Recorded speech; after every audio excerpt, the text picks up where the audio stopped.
क्या ट्रंप अब खामेनेई के साथ मादुरो वाला प्लान रिपीट करने वाले हैं?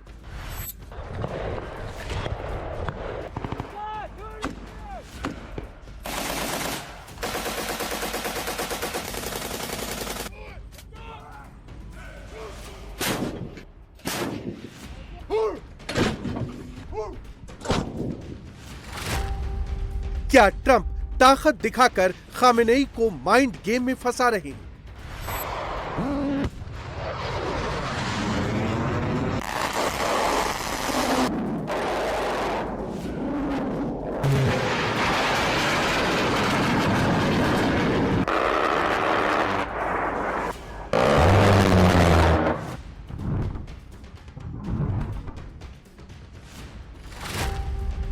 क्या ईरान को धोखे में रखकर ट्रंप वहां तख्ता पलट करने जा रहे हैं? Well, it seems like that would be the best thing that could happen. For 47 years they've been talking and talking and talking. पहले यूएसएस अब्राहम लिंकन और अब यूएसएस गेराल्ड आर फोर्ड। क्या इजरायली प्रधानमंत्री नेतन्याहू से meeting के बाद Trump ने अपनी सेना को अटैक का ग्रीन सिग्नल दे दिया है? आखिर डोनाल्ड ट्रंप ने यूएसएस अब्राहम लिंकन के बाद अपने सबसे बड़े पावरफुल जंगी बेड़े यूएसएस गेराल्ड आर फोर्ड को ईरान की तरफ क्यों रवाना किया है?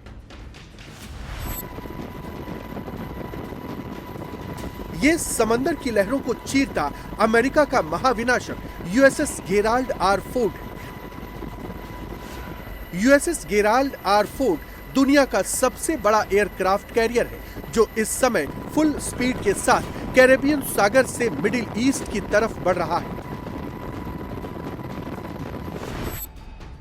यूएसएस गेराल्ड आर फोर्ड वही जंगी बेड़ा है जो वेनेजुएला के खिलाफ अमेरिकी फौज के ऑपरेशन में शामिल था।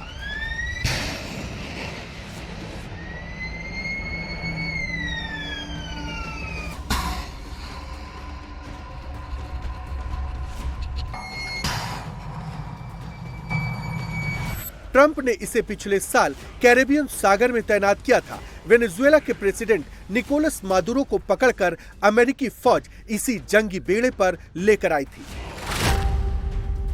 यूएसएस गेराल्ड परमाणु ऊर्जा से चलता है। इसमें 75 से ज्यादा फाइटर जेट तैनात किए जा सकते हैं, जिसमें F-18 super hornet fighter jet और E-2 हॉक आई जैसे अर्ली वार्निंग विमान शामिल हैं। यूएसएस गेराल्ड में एडवांस्ड रडार सिस्टम भी लगा है जो हवाई ट्रैफिक और नेविगेशन को कंट्रोल करने में मदद करता है।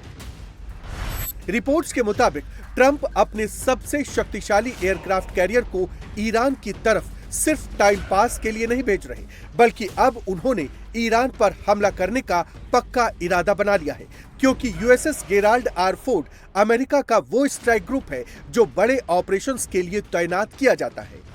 So, the second aircraft carrier that you decided to send, talk about why you made that choice. Well, in case we don't make a deal, we'll need it.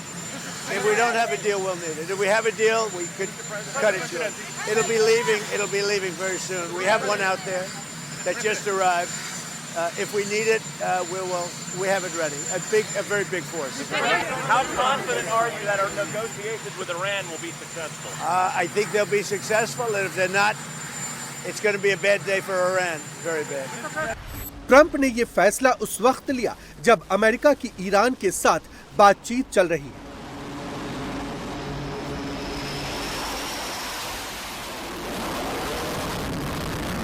पहले round की बातचीत से पहले ट्रंप ने ईरान के पास USS Abraham Lincoln को तैनात किया था।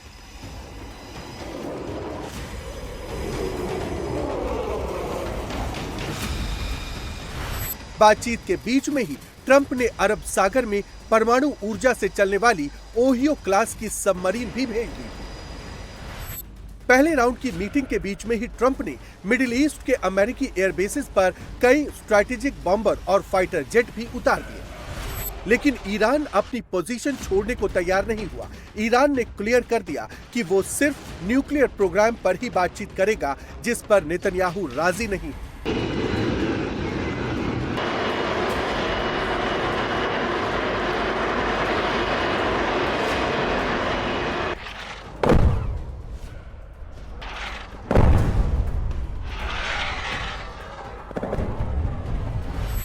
הנשיא חושב שהאיראנים כבר למדו אם יש להם עסק. राष्ट्रपति का मानना है कि ईरानियों को अब समझ आ गया है कि वे किससे सामना कर रहे हैं। उनका मानना है कि जो परिस्थितियां वे बना रहे हैं और ये तथ्य है कि ईरानियों को भी समझ है कि पिछली बार समझौता न करके उन्होंने गलती की थी। मिलकर एक अच्छे समझौते की स्थिति पैदा कर सकते हैं। लेकिन मैंने कहा है कि यदि वास्तव में कोई समझौता होता है तो उसमें वे बातें जरूर शामिल होनी चाहिए जो हमारे दृष्टिकोण से बहुत महत्वपूर्ण है, इजराइल के दृष्टिकोण से। और मेरी राय में केवल इजराइल ही नहीं, ये सिर्फ परमाणु मुद्दा नहीं है, इसमें बैलिस्टिक मिसाइलों का मुद्दा और ईरान के प्रॉक्सी भी शामिल हैं। וגם בדברים כלליים אחרים. वॉशिंगटन में नेतन्याहू से मीटिंग के बाद ट्रंप ने अब अपने स्टैंड में बड़ा बदलाव किया है। ट्रंप ने साफ कर दिया है कि ईरान को अपने यूरेनियम एनरिचमेंट पर पूरी तरह से पाबंदी लगानी होगी।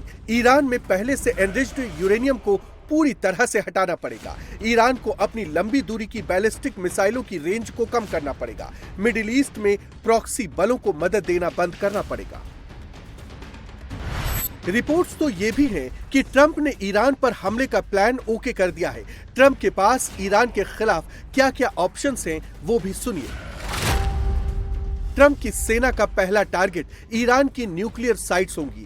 दूसरा टारगेट ईरान की मिसाइल डिपो होंगे। पहले हमला इतना बड़ा होगा कि ईरान को संभलने का मौका तक नहीं मिलेगा और इसके बीच ट्रंप ईरान में अपनी स्पेशल फोर्स भेजेंगे। ये स्पेशल फोर्स ईरान के मिलिट्री ठिकानों को ध्वस्त करेगी और मुमकिन है कि खामेनेई को पकड़ने की कोशिश भी की जा सकती है।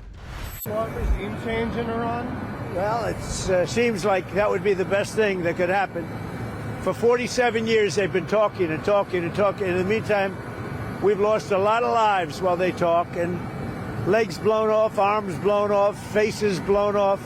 It's been going on for a long time. So let's see what happens. In the meantime, we have tremendous power has arrived, and additional power, as you know, another carrier is going out shortly. So we'll see it how if we could get it settled for once and for all, that would be good.